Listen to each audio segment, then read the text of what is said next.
राखी पूर्णिमा जहाँ को आमे गम्हा पूर्णिमा बोली कही थाउ।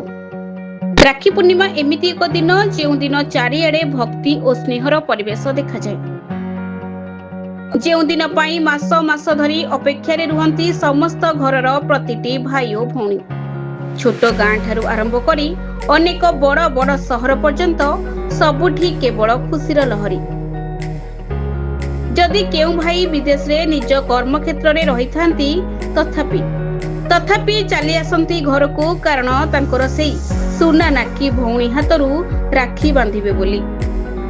सते केडे अपूर्व कथा ये, केडे अपूर्व आम ओडिया संस्कृति, केडे अपूर्व आमर परंपरा। कहीं केते अनादि कालरू आम पूर्व पुरुष माने भाई भौणी को भल पाइबा किंबा तांको स्नेह प्रेमर श्रेष्ठ प्रतीक एही छोट सूता खंडी को नहीं गढ़ी तोली एक बड़ नियारा परंपरा। केवल मानव जाति कहीं स्वयं जगतर नाथ जगन्नाथ कालियासांतर धाम जहाँ आमे श्रीक्षेत्र धाम बोली जानू, श्रीक्षेत्र पुरीर रत्न सिंहासन रे विराजमान आम प्रिय महाप्रभु जगन्नाथ, बड़ भाई बलभद्र एवं मां सुभद्रा पवित्र भाई भौणी संपर्क को नहीं रक्षा बंधन परंपरा मध्य रही आसीछि। ए राखी केवल एक साधारण सूता नुहे, एहा हेउची स्नेहर सूता, एहा हेउची विश्वासर सूता, एहा हेउची रक्षार प्रतीक।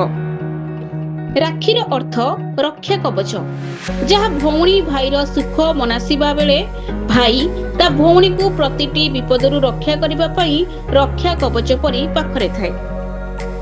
ए संपर्क रे धन संपत्तिर मूल्य न थाए, मूल्य अछि तो केवल स्नेहर। ए संपर्क मध्य रे भरी रहिछि अगाढ भल पाइबा, विश्वास, त्याग और दायित्वर संपर्क, जहा आमे पुराण शास्त्र रु मध्य सुनि आसीछे। कृष्ण और द्रौपदी कहानी रु, जहा आपण को आगुरु भी जणा अछि।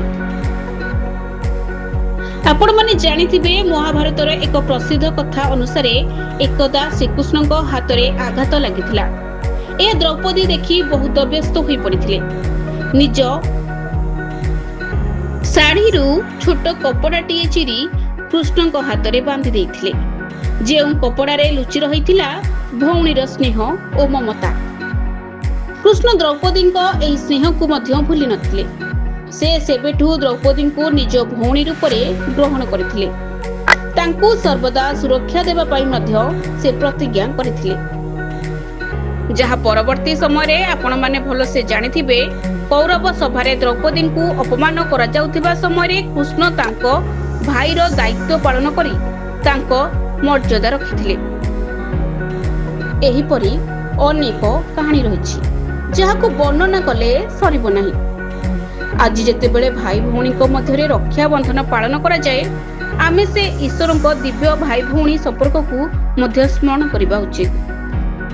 एही बंधन आमको सूचाई दिए भाई भौणीकर अगाढ भल पाइबा, सुख एवं दुख रे परस्पर पाखरे रहिबा।